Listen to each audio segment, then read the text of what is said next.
The storm had erased the world, swallowing the forest in white silence broken only by the scream of the wind. Snow fell so thick it felt solid, pressing against skin and breath alike. Somewhere within that frozen nothingness, a woman dragged herself forward inch by inch, her body trembling not just from the cold, but from what had been done to it.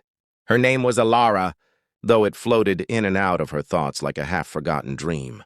Pain had stripped her mind down to fragments, burning nerves, cracked lips, and the relentless ache in her ribs each time she inhaled. She had been beaten and left behind as if she were already dead. Her clothes were gone, torn away in a moment she could no longer clearly remember, and the cold showed no mercy to bare skin. Every movement scraped her palms raw against ice and broken twigs. Her knees were numb, her feet useless, but still she crawled. Not because she was sure she would live, but because something deep inside her refused to surrender to the snow. The forest seemed endless, a maze of dark trunks and drifting white. Several times she stopped, resting her forehead against the ground, wondering if it would be easier to close her eyes and let the cold finish its work.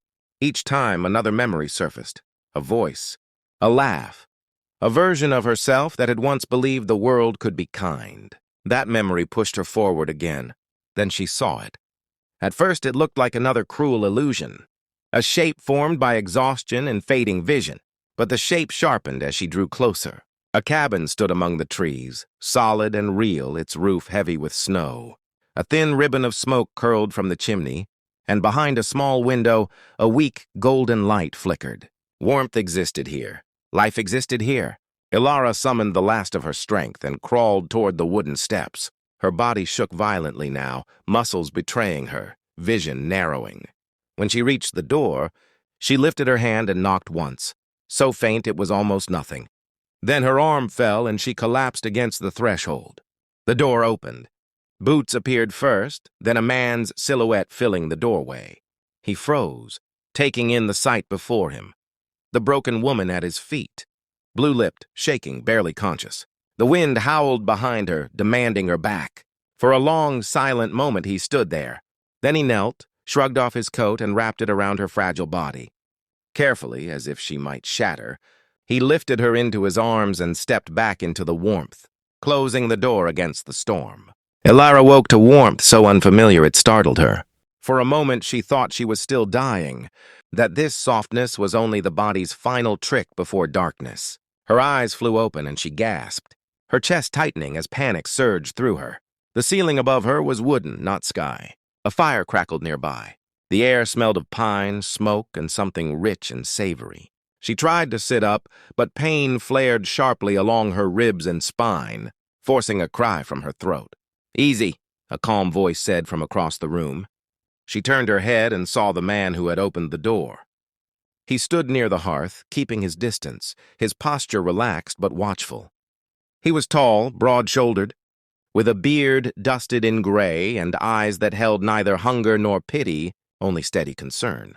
He didn't move closer until she stopped struggling. "You're safe," he said quietly. "Don't try to get up yet." Her body shook uncontrollably, though not from cold this time. Fear crawled beneath her skin, sharp and relentless.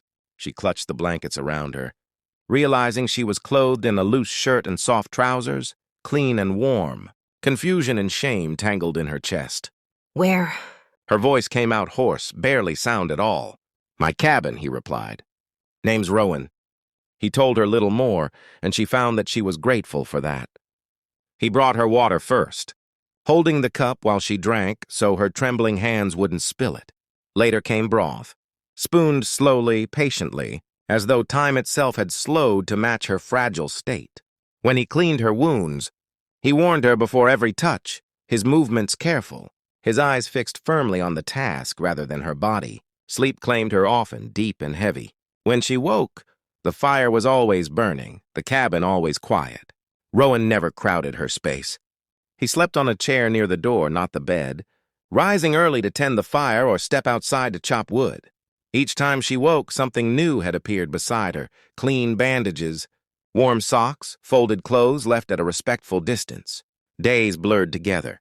The storm passed, but Ilara remained wrapped in stillness, her body slowly knitting itself back together. The pain faded in small mercies. The fear lingered longer, but even that began to loosen its grip. Rowan never asked what had happened to her or where she had come from. He spoke only when necessary, his presence a quiet constant rather than a demand. One evening, as the fire cast long shadows across the walls, Ilara realized something that made her throat tighten.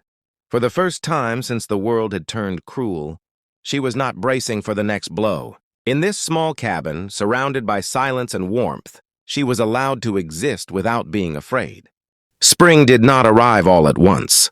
It crept in quietly, softening the edges of the world the way patience softens grief. Snow retreated from the forest floor in dark, uneven patches, revealing earth that smelled rich and alive.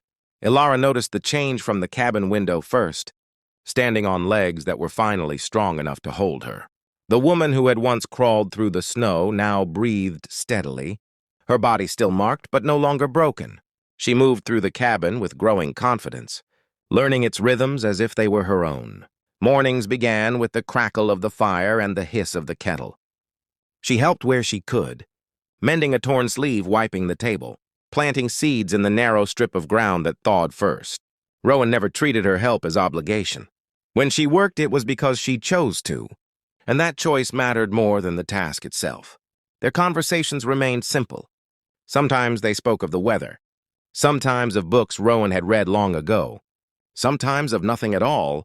Silence no longer frightened her. It felt earned, peaceful, like rest after a long climb.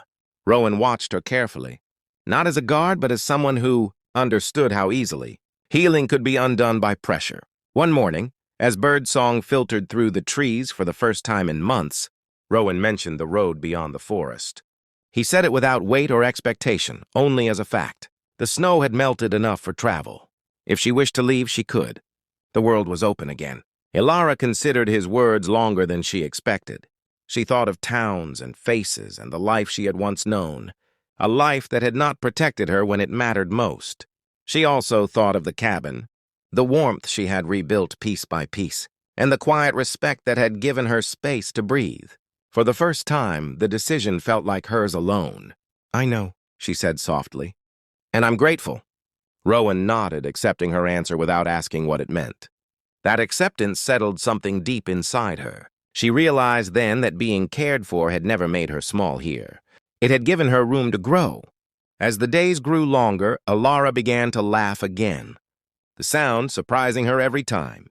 She wore clean clothes she had chosen herself, cooked meals she enjoyed, slept without fear of waking to pain. She was not owned, not rescued, not trapped. In this quiet place, she ruled only her own life, and that sovereignty felt richer than any crown. The forest no longer seemed endless or cruel. It was simply a home she had survived long enough to appreciate. And whether she stayed or someday walked away, Ilara knew one truth would follow her wherever she went. She had endured. She had healed, and she was finally free.